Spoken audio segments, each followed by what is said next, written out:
അനങ്ങാതെ ഇരിക്കുന്ന സമയത്ത് കുടലിലുള്ള ആ ഒരു ചലനം കുറയുന്ന വഴി എന്ത് ചെയ്യും, നമുക്ക് മലബന്ധം ഉണ്ടാകും. അപ്പോൾ മാനസിക സമ്മർദ്ദം വഴി നമ്മുടെ ശരീരത്തിൽ സ്ട്രെസ് ഹോർമോൺസ് ഉണ്ടാകുന്നതാണ്. നമ്മുടെ വീട്ടിൽ തന്നെയുള്ള പുളിപ്പിച്ച തൈര് അല്ലെങ്കിൽ മോര്, പഴങ്കഞ്ഞി ഇതൊക്കെ നമുക്ക് ഉൾപ്പെടുത്താം. ഈ സ്ട്രെസ് ഹോർമോൺസ് നമ്മുടെ ദഹന പ്രക്രിയയെ തന്നെ എന്ത് ചെയ്യും, താളം തെറ്റിക്കും.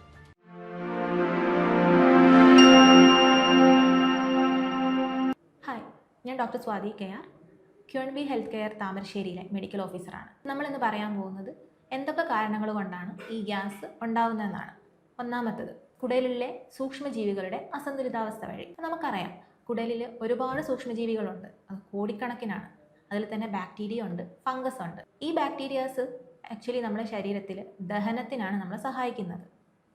അതിനൊരു ഉദാഹരണമാണ് ലാക്ടോബാസിലസ്. അതേപോലെ തന്നെ ചില ബാക്ടീരിയാസ് എന്ത് ചെയ്യും, നമ്മുടെ ശരീരത്തിൽ നമ്മൾ കഴിച്ച ഭക്ഷണത്തിനെ പുളിപ്പിക്കാനും നമ്മളെ സഹായിക്കും. അതിനുദാഹരണമാണ് ക്ലോസ്ട്രീഡിയം, ഹൈഡ്രജൻ പ്രൊഡ്യൂസിങ് ബാക്ടീരിയ ഒക്കെ. ഈ ഒരു പുളിപ്പിക്കൽ വഴിയും നമ്മുടെ ശരീരത്തിൽ എന്ത് ചെയ്യും, ഗ്യാസ് ഉണ്ടാകുന്നതാണ്. അടുത്തത്, നമ്മുടെ ഭക്ഷണം കൊണ്ടുണ്ടാകുന്ന കാരണങ്ങളാണ്. ഭക്ഷണത്തിൽ നമ്മൾ പയറുവർഗ്ഗങ്ങൾ കഴിക്കും, അതേപോലെ തന്നെ ക്യാബേജ്, കോളിഫ്ലവർ, ഉള്ളി, വെളുത്തുള്ളി, മധുരപാനീയങ്ങൾ അല്ലെങ്കിൽ അമിതമായ പഞ്ചസാര, കാർബൈൻ ഡ്രിങ്ക്സ് ഇതൊക്കെ നമ്മൾ ഉൾപ്പെടുത്തുന്നുണ്ട്. അതിൽ തന്നെ ഈ പയറുവർഗ്ഗങ്ങളിൽ റാഫിനോസ് എന്ന് പറയുന്ന ഒരു പഞ്ചസാര അടങ്ങിയിട്ടുണ്ട്. ഇത് സത്യത്തിൽ എന്താണ്, ദഹിപ്പിക്കാൻ കുറച്ച് ബുദ്ധിമുട്ടുള്ളൊരു പഞ്ചസാരയാണ്. അതുകൊണ്ട് തന്നെ ഇവ വഴി നമ്മുടെ ശരീരത്തിൽ എന്ത് ചെയ്യും, പുളിപ്പിക്കൽ നടക്കുകയും ഗ്യാസ് ഫോം ചെയ്യുകയും ചെയ്യുന്നു. അടുത്തത് ക്യാബേജ്, കോളിഫ്ലവർ. ഇതിൽ സൾഫർ കണ്ടൻറ്റ് കൂടുതലാണ്. അതുകൊണ്ട് തന്നെ ഇതിൽ നിന്നും നമുക്ക് ഉണ്ടാകുന്ന ഗ്യാസിന് സ്വാഭാവികമായിട്ടും ദുർഗന്ധവും ഉണ്ടാകും. ഉള്ളിയും വെളുത്തുള്ളിയും, ഇത് രണ്ടിലും ഫ്രക്റ്റൻസ് എന്ന് പറയുന്ന ഒരു ഷുഗറുണ്ട്. ഈ സെൻസിറ്റീവായിട്ടുള്ള ഗട്ടുള്ളവർക്ക് ഇതെന്ത് ചെയ്യും, വയറ് വീക്ക് ഉണ്ടാക്കാനും അതേപോലെ തന്നെ ഗ്യാസ് ഉണ്ടാക്കാനും കാരണമാവും. പിന്നെ കാർബണേറ്റ് ഡ്രിങ്ക്സ് നമുക്ക് ഓൾറെഡി അറിയാമല്ലേ, അതിൽ ഓൾറെഡി കാർബൺ ഡൈ ഓക്സൈഡ് ഉണ്ട്. ഈ ഒരു കാർബൺ ഡൈ ഓക്സൈഡ് വഴി നമ്മുടെ ശരീരത്തിൽ എന്ത് ചെയ്യും, ഗ്യാസിൻ്റെ അളവ് കൂടുകയും അതുവഴി ഗ്യാസ് ട്രബിൾ ഉണ്ടാവുകയും ചെയ്യുന്നു. അടുത്തത് വ്യായാമക്കുറവാണ്. അപ്പോൾ നമ്മുടെ വ്യായാമം എന്ന് പറയുമ്പോൾ നമ്മുടെ ബോഡിയിലുള്ള എല്ലാ ഭാഗങ്ങളും എന്ത് ചെയ്യുന്നുണ്ട്, ചലിക്കുന്നുണ്ട്. നമ്മുടെ ഈ കുടലും എന്ത് ചെയ്യണം, ചലനം ഉണ്ടാവണം. അപ്പം നമ്മൾ അനങ്ങാതെ ഇരിക്കുന്ന സമയത്ത് കുടലിലുള്ള ആ ഒരു ചലനം കുറയുന്ന വഴി എന്ത് ചെയ്യും, നമുക്ക് മലബന്ധം ഉണ്ടാകും. അതും പിന്നീട് എന്ത് ചെയ്യുന്നുണ്ട്, ഈ ഒരു ഗ്യാസ് ഫോം ചെയ്യാൻ കാരണമാകുന്നുണ്ട്. അടുത്തത് മാനസിക സമ്മർദ്ദമാണ്. അപ്പം മാനസിക സമ്മർദ്ദം വഴി നമ്മുടെ ശരീരത്തിൽ സ്ട്രെസ് ഹോർമോൺസ് ഉണ്ടാകുന്നതാണ്. ഈ സ്ട്രെസ് ഹോർമോൺസ് നമ്മുടെ ദഹന പ്രക്രിയയെ തന്നെ എന്ത് ചെയ്യും, താളം തെറ്റിക്കും. അതുവഴി നമുക്ക് പിന്നീട് എന്ത് ചെയ്യുന്നുണ്ട്, ഗ്യാസ് ഫോം ചെയ്യുന്നുണ്ട്. നമുക്കറിയാം, നമ്മുടെ ശരീരത്തിൽ ഒരു ഗട്ടും നമ്മുടെ ബ്രെയിനുമായിട്ടൊരു നേരിയൊരു കണക്ഷൻ ഉണ്ടെന്നുള്ളത്, ഗട്ട് ബ്രെയിൻ ആക്സിസ് എന്നൊക്കെ നമ്മൾ പറയും. അപ്പം ഇതും എന്ത് ചെയ്യുന്നുണ്ട്, അവിടെ അസന്തുലിതാവസ്ഥ ഉണ്ടാകുന്നുണ്ട്. അടുത്തത് പുകവലിയാണ്. അപ്പം പുകവലിക്കുന്നത് വഴി നമ്മൾ പോലും അറിയാതെ നമ്മൾ എന്ത് ചെയ്യുന്നുണ്ട്, എയർ ശ്വസിക്കുന്നുണ്ട്. അതിനെ നമ്മൾ എയറോഫേജിയ എന്നാണ് പറയുക. അതിൻ്റെ കൂടെ തന്നെ ഈ ഒരു പുകവലി ഉണ്ടാകുമ്പോൾ അതിൽ നിക്കോട്ടിൻ എന്ന് പറയുന്ന ഒരു കെമിക്കലും നമ്മുടെ ശരീരത്തിലെത്തും. ഇത് നമ്മുടെ ആമാശയത്തിൻ്റെ പാളികളെയൊക്കെ നശിപ്പിക്കുകയും അതുവഴി ഗ്യാസ്ട്രൈറ്റിസും അൾസറൊക്കെ ഉണ്ടാക്കാൻ നമ്മളെ കാരണമാക്കുന്നു. ഇനിയുള്ളതൊരു റീസൺ എന്ന് പറയുന്നത് മലബന്ധമാണ്.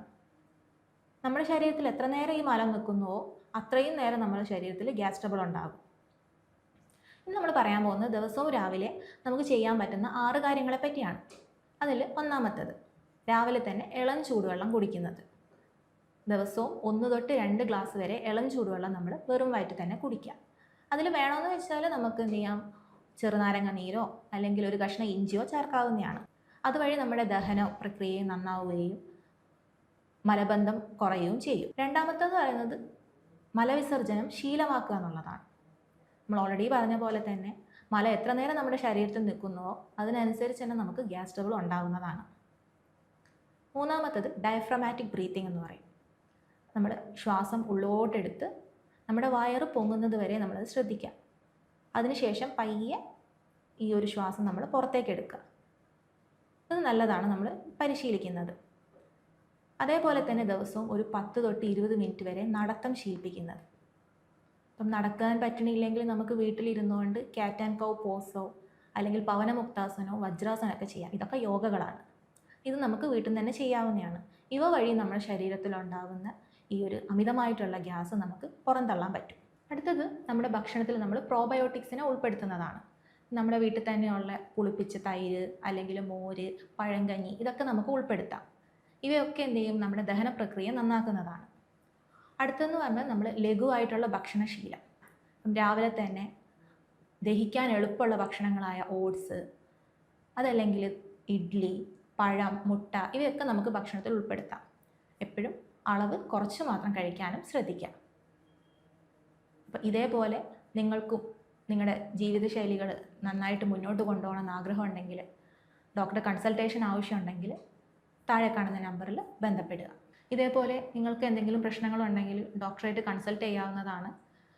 അതിനായി താഴെ കാണുന്ന നമ്പറിൽ ബന്ധപ്പെടുക. പുതിയൊരു വീഡിയോ ആയിട്ട് വീണ്ടും കാണുന്നത് വരെ നന്ദി.